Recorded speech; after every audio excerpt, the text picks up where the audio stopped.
Hey guys, second fan of the night. Second fan of the night. Probably this- last fan of the night here. Yeah, last fan of the night here. This is an Evergo Bananafan, which is one of my all-time... Like, if I had to make a list of my top 10 favorite fans of the Terra, the Island fans, the Gold Line, the Blenderfan, the ANG, Bentley, but Bananafan would be on it.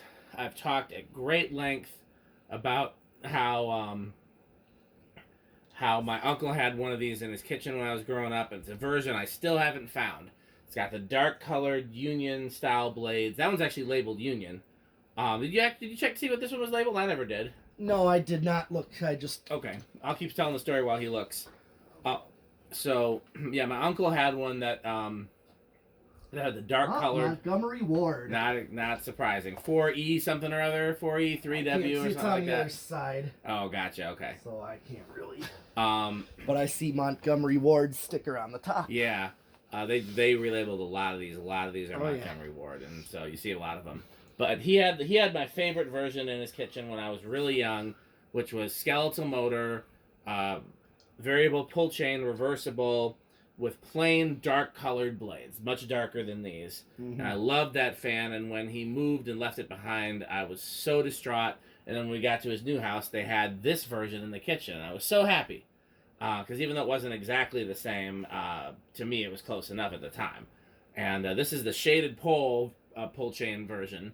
The shaded pole ones go a little bit slower than the skeletal motor versions, but they do have a pretty steep blade pitch, so they still move plenty of air.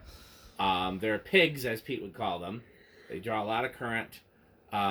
Anything else we should say about this before we start testing it? Well, I seem to also remember these in some Burger Kings. Really? I never saw that, but that would make sense. Because the thing is, you'll find different fans at that time absolutely. in the 80s. Whatever the franchise owner installed, yeah. Yeah, some Burger Kings had no fans, and it would be a bummer. Yeah. That reminds me, Menards not only used to sell these, but they used to install them in their snack bars. Oh, yes. So, by the way, I need to remember to make a shout out every video. If you want to see more exclusive behind-the-scenes footage as well as previews of these type of videos, go to patreon.com/dspiffy, and that way you can see this video before anybody else and see exclusive behind-the-scenes content, like me yelling at Pete probably or Rick about something. I'm sure there's plenty of content like that. So, okay, we ready to go? Yes, we are. Okay, it's set to low with the solid-state pull chain. For those who've never seen one of these before, it has two pull chains that operate a pulley in the switch housing that operate a variable speed control. Yep. So this is the only really functional variable speed pull chain that was out there. Emerson tried with their friction drives, and there might have been a few other examples like that, but this is the only one that really worked, and it works well. And I think the only reason these went out of fashion is because, variable speed controls aren't silent, and these aren't silent with the variable speed. These are... We'll see what we rank it. These are at least bedroom quiet, if not higher than that, with the solid state. Yep. So that's a very slow low speed for one of these. It's hard. You don't always get that with the shaded pole. Right. I like these a lot. At the same time, you said there is a trim to these. It's a cardboard box control in there. It's just like any other cardboard box, so there should be a trim. But in order to get to it, you have to take the pull chain out, the pulley out. Then there's two screws that hold the control in place. Then you can pull the control out, and then once you can pull the control out, you can adjust the trim, and it's really hard to get everything back into place. So if I were to hang this fan anywhere, I would just leave it, because you can get a full range of speeds on this. You just can't pull it all the way low, otherwise it'll cut off. Okay, well, let's take it up with the variable speed, huh? Well, let's see what we get. Well, it's going to be a low power factor because solid state is always low power factor. Yep. I'm curious what it is on high, though. And I'm curious to do the tack. Okay.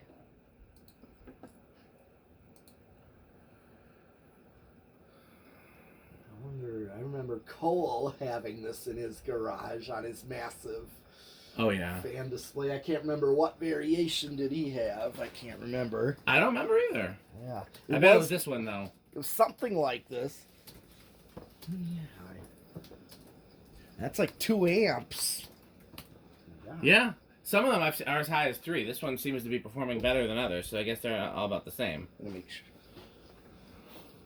Yeah, that's... Oh, yeah, that's about 2 amps, so 127 watts. half a power factor though. Yeah. Which is interesting. Yeah. So you're not actually going to be paying that much on your electric bill. Yeah. Paying half of it. Yeah, like I said, these are not... Yeah, that's definitely that bearing working free. I was telling Pete before the video, there's no way to get to these bearings without taking it apart, because this is a sealed bearing version. The earliest ones were oil bath, I believe. This has a sealed bearing, and the bearing sits inside the rotor above the switch housing, so you have to take the switch housing off to get to it. There's only one. It's like an original bearing, but it's sealed. Ooh. Okay, so we think this is going to be below 200, or do you want to... I'm going to think below 200. Okay, let's see what it is.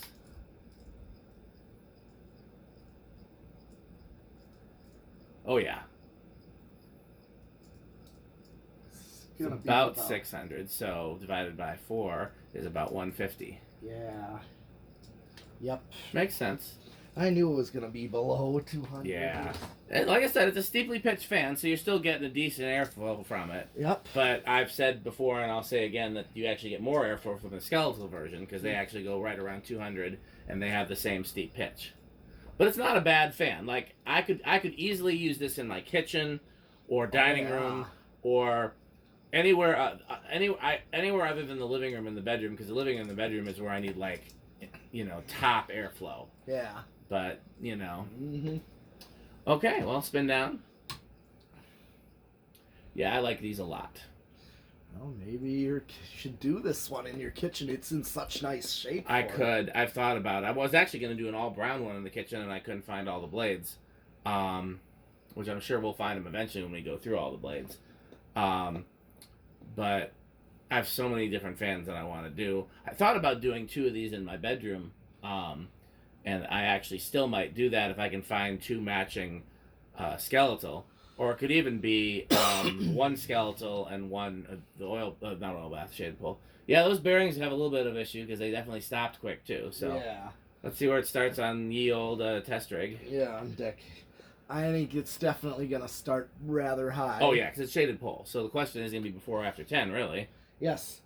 You know what I do in that case? Well, you want to guess? You want to guess if it's going to be before or after 10? Yeah, I'm just going to go right for 10. Well, let's do guess like we do for where it starts. Instead of guessing what number, let's just say, is it going to be at 10, before 10, or after 10? I'm going to say after 10. Okay, I'll say before. So I'm going to hit the 10 and see if it does start. Nope, so Pete wins this one. Okay, so I just hit the 10 switch. Yep. Now here comes 11.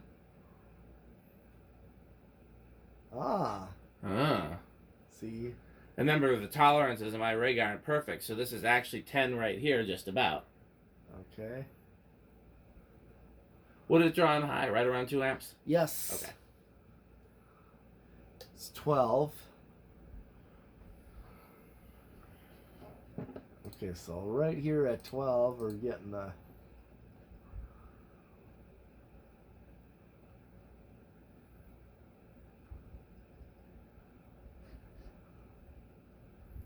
And 13.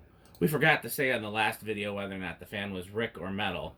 That last fan we tested, the Quazell, I'm going to guess that that's mid-grade Rick, so wood grain station wagon. How metal was it, the Quazell? Oh, it was definitely, let's see, Megadeth metal. Now remind me where Megadeth falls on the metal scale? Moderate. So about the same as the Rick scale. Yes. Which is pretty much about the same as the Dan scale, too. I like it. I don't love it, but I like it enough to buy it.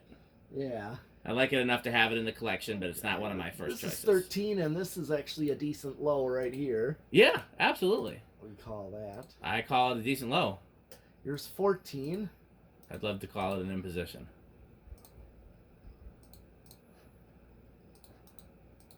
15. Also, from 13 to 15, I would give it a nice low right here. Yeah. 16. So we're already at an amp. Yep. And we're only at 16 microfarads. Yep. It's only going just a little bit faster than an expected low speed. Getting into medium low right here at an amp. Here is 17. 18. Yeah, this would not be Energy Star rated. No.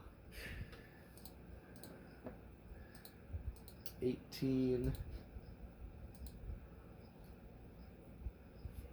19, or nope, I'm at 20 right here. So this is 20. Yeah. I'm still under 2 amps. We got up to 2 amps to go. Here's 21, 22, 23. I'm still going up drastically. And here's 24,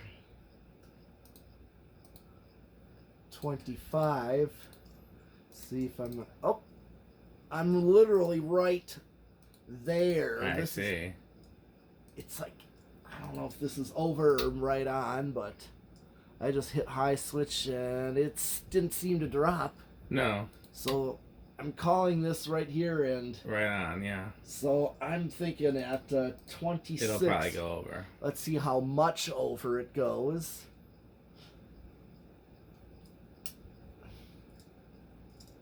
Oh yeah, that's drastically over. Yeah. And... okay, at 24, it just went a tiny amount over. That's probably okay. Yeah. I would think that's not anything that would hurt it. Probably not, unless it started climbing and climbing and climbing. Right. Which can happen. Yeah. Okay, so we already did solid state. Yes, we did. So we got 0 to high is the only thing we have left, right? That's right. And then the Rick and metal test. I'm gonna guess that this is pretty damn Rick. I'm guessing this is gonna be near the top of the Rick scale. Yes. It's how metal are these? I haven't really decided to. It's tough because it doesn't perform as well as you'd like, but it's very cool. It is. It looks so cool from that perspective. And it's the good old fashioned shaded pole, the dual pull chain. Yeah, everything, the features. It's a cool looking fan, but yeah, for it to be metal, yeah, it'd have to be. Performance is an important factor. It is. I mean, I'm usually looking for like K63 blender fan. Yeah, top of the performance food chain. I hear you. I hear you. So let's do 0 to high. And okay, well, we know it's going to be big in Rush because it's shaded pole. Yes. So how big do you think it's going to be? Probably at least 0.1 amps. 0.1. Okay, I'll say less than that. Okay.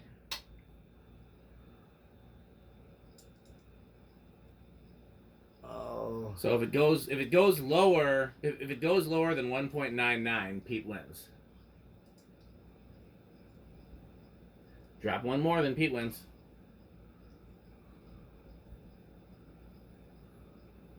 Oh. Yep, Pete wins. Do me a favor, put the lamp on. Okay. How much slower does it go now?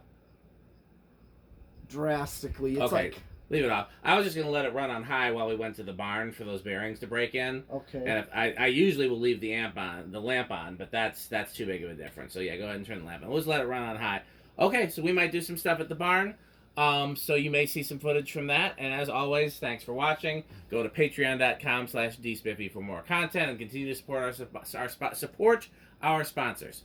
Fan Stick, Light Stick, Taco Burrito Mexico, and the Good Manufacturing Company. How can they support our sponsors, Pete? To buy Fan Stick. Buy Fan Stick. Thanks for watching.